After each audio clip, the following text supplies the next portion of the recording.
सूरत यहाँ चल रही है अहज़ाब। तो 22वें पारे के बिल्कुल शुरू में अल्लाह तबारक व तआला ने अज़वाज मुतहरात से खिताब किया है और सारी उम्मत की ख़वातीन को समझाया है।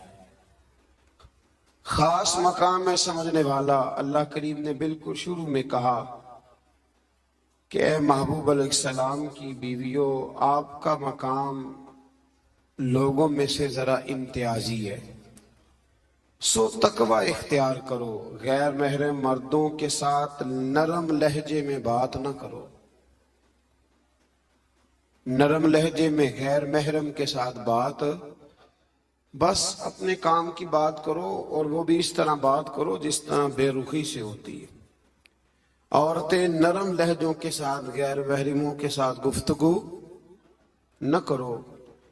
और फिर इरशाद फरमाया जा रहा है कि जरूरत के मुताबिक बात करो, ज्यादा बात भी ना करो। अपने घरों में रहो और जमाना जहलियत की तरह ज़ेबो ज़ीनत की नुमाइश न करो। नमाज और ज़कात, अल्लाह और उसके रसूल सल्लल्लाहु अलैहि वसल्लम की अताअत पर कारबंद रहो, और जो ऐसा करेंगी तो उनको दोहरा अजर मिलेगा और उनके लिए आखिरत में इज्जत की रोजी का मकाम है, रोजी का एहतमाम है। इसी मकाम पर अल्लाह करीम ने फरमाया इन्नमा युरीदुल्लाह लियुज़हिबा अन्कुमुर रिज्सा अहलल बैती व युतहिरकुम ततहीरा। फरमाया अल्लाह तो यही चाहता है ए नबी के घर वालों कि तुमसे हर नापाकी दूर करके तुम्हें साफ सुथरा कर दे। फरमाया अल्लाह तो यही चाहता है कि तुमसे हर नापाकी दूर करके तुम्हें, पीछे किसका जिक्र हो रहा था? अज़वाज मुतहरात का, नबी पाक अलैहिस्सलाम की। तो ये जिक्र ही, ये आयत तज़किरा ही अज़वाज के तज़किरे में आया। बहुत सारे लोग कहते हैं अहले बैत में बीवियां शामिल ही नहीं, ये सिर्फ हुजूर अलैहिस्सलाम कि वो अहले बैत हैं जो हजरत अली, सैयदा फातिमा और उनकी औलाद है। वो खुदा के बंदे, जब आपसे पूछा जाता है घर वालों का क्या हाल है, तो बीवियां मुराद होती हैं कि नहीं? जब पूछा जाता है कि घर वालों का क्या हाल है, सिर्फ बच्चे मुराद होते हैं कि बीवी भी मुराद होती है? तो ये अजीब फलसफा है कि यहाँ लोग क्या करते हैं, कहते हैं सिर्फ अहले बैत से हुजूर सल्लल्लाहु अलैहि वसल्लम के औलाद मुराद है, बीवियां मुराद नहीं। तो ये सिरे से बात ही दुरुस्त नहीं है।